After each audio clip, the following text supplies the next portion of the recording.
राहुल गांधी की ब्रिटिश नागरिकता वाले मामले में जो 28 जनवरी को एमपी एमएलए कोर्ट लखनऊ के द्वारा फैसला सुनाया गया था, उसमें मजिस्ट्रेट साहब आलोक वर्मा जी ने एक बड़ा अजीबोगरीब निर्णय दिया।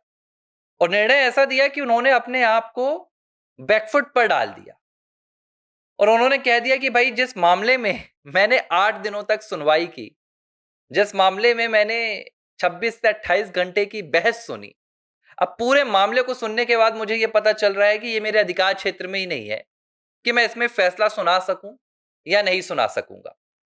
अब सवाल ये उठ रहा था उस दिन कि मांग क्या की गई थी।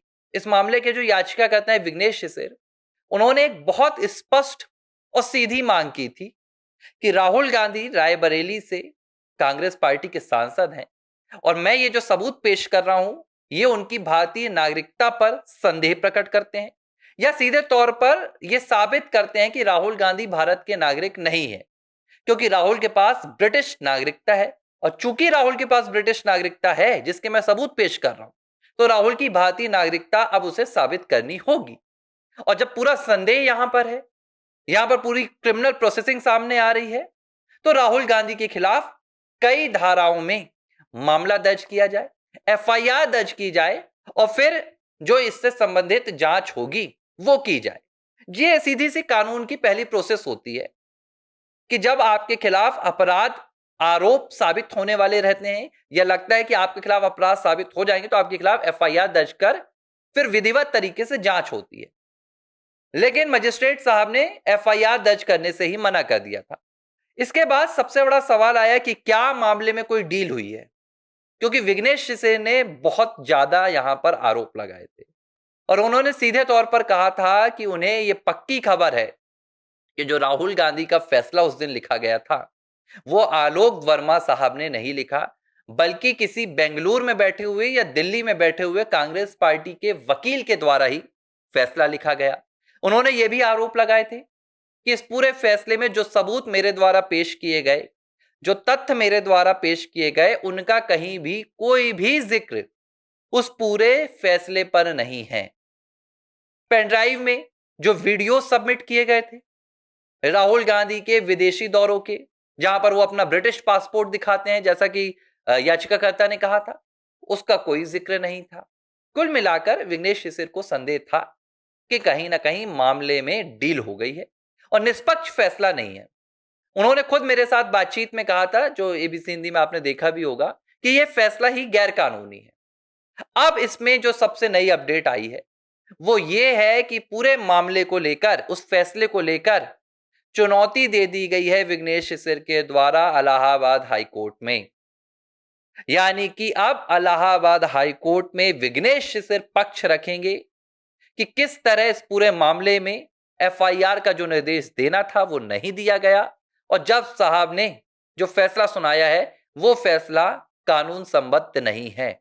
यानी कि एक बार फिर से राहुल गांधी की नागरिकता का जो मामला लटक गया था, जिस मामले को लेकर तमाम लोग मुझसे सवाल पूछ रहे थे कि इसमें क्या अपडेट आ गई है, अब तैयारी पूरी हो गई है और मुझे आज ही जानकारी भेजिए। मैं आपको बताऊंगा कि कौन कौन सी धाराओं के तहत अब यहां पर एफआईआर की मांग की जाएगी इलाहाबाद हाई कोर्ट के सामने। देखिए, जो सबसे पहले धारा है इसमें एक ऑफिशियल सीक्रेट एक्ट, इसके तहत मांग की जा रही है कि जो राहुल गांधी 22 सालों से सांसद हैं और यह तय हो चुका है कि भाई राहुल गांधी ब्रिटिश नागरिक हैं और इसके तहत जो उन्होंने भारत की गुप्त सूचनाएं विदेशों में दी है उसके तहत एक एफआईआर दर्ज की जाए और जांच की जाए। इसके भी सबूत उन्होंने अदालत में दिए हैं।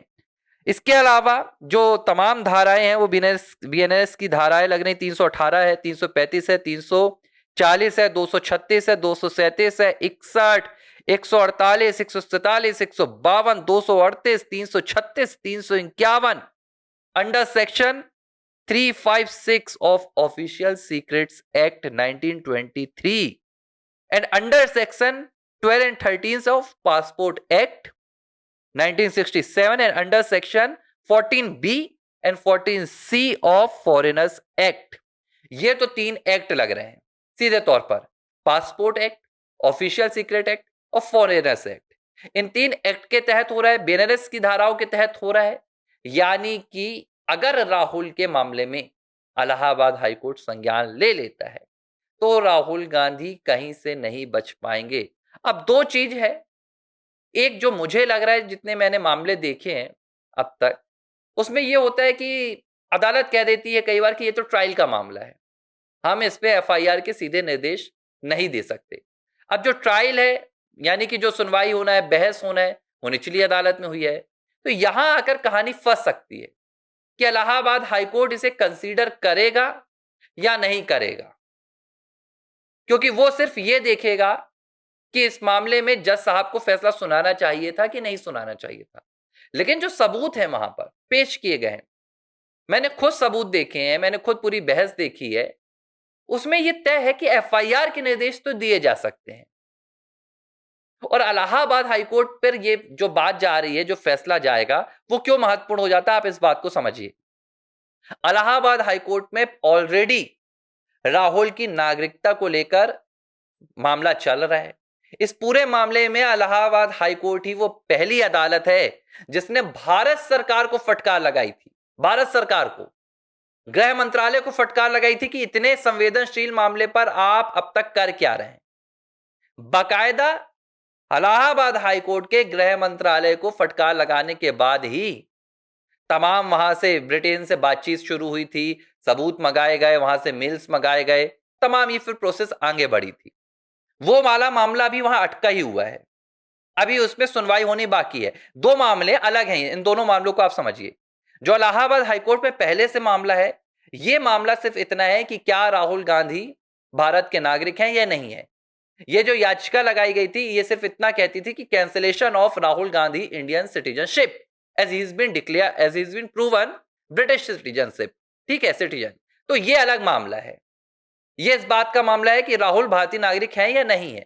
लेकिन जो अभी मामला था एमपी एमएलए कोर्ट लखनऊ का, जो अब इलाहाबाद में जा रहा है, यह मामला एफआईआर के निर्देश का था, क्योंकि राहुल रायबरेली से सांसद है और ये एक सांसद के तौर पर धोखाधड़ी है देश की संसद के साथ।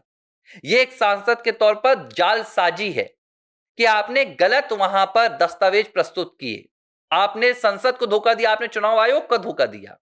इस तरह दोनों मामले अलग हो जाते हैं।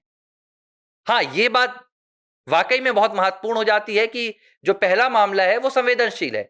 जब तक अदालत पूरी तरह से संतुष्ट नहीं हो जाएगी कि राहुल वाकई में भारतीय सिटीजनशिप वाले हैं या ब्रिटिश सिटीजनशिप वाले हैं, तब फैसला सुनाएगी। लेकिन एमपी एमएलए कोर्ट को तो सिर्फ एफआईआर के निर्देश देने थे कि भाई जांच शुरू कर दो, राहुल गांधी से पूछताछ करो, उनके तमाम दस्तावेजों की पूछताछ करो, जांच करो, उनके घर में जाओ, रेड डालो। लेकिन यह भी नहीं हुआ। अब होता कैसे? क्योंकि भाई जो निचली अदालतें हैं, वहां पर दबाव बनाना कांग्रेस पार्टी को बहुत अच्छे तरीके से आता है। एमपी एमएलए कोर्ट रायबरेली में 200 वकीलों का जमघट लग गया था। वहां जज साहब कुर्सी छोड़कर चले गए थे। इसी उम्मीद के साथ विघ्नेश शिशिर यहां पहुंचे थे, आपके लखनऊ में, कि राजधानी है, शायद यहां पर मामला बन जाएगा। लेकिन उन्हें यह नहीं पता था कि रायबरेली से भागे, लखनऊ पे आकर फिर फंस गए। यहां तो और उलट हो गया। 2-3 सवाल है जिनका आज तक जवाब नहीं मिल पाया कि जज साहब को जब पता था कि यह मामला पहले दिन से ब्रिटिश नागरिकता से जुड़ा हुआ है, तो उन्होंने 8 दिन की सुनवाई क्यों की? क्या यह सुनवाई ये ताकत जानने के लिए थी कि विघ्नेश शिशिर के पास क्या-क्या है? क्या ये 8 दिनों की सुनवाई सिर्फ इसलिए की गई ताकि उन तमाम दस्तावेजों को इकट्ठा किया जा सके जो विघ्नेश शिशिर ने जुटाए हैं, वो वीडियोग्राफी ली जा सके और फिर उन्हें अपने हिसाब से मैनिपुलेट किया जा सके? ये सब कुछ अब इलाहाबाद हाई कोर्ट में तय किया जाएगा कि निचली अदालत ने क्या किया है, विघ्नेश शिशिर ने जो सबूत दिए हैं, उनके साथ क्या फैसला सुनाया जा सकता था। कुल मिलाकर फिर से उल्टी गिनती शुरू हो गई है और अब इंतजार रहेगा अगले दिन का कि क्या अदालत इस मामले में कोई ठोस निर्देश देती है या फिर वही कहानी, वही तारीख और वही अधिकार क्षेत्र से बाहर वाली बात सामने आएगी।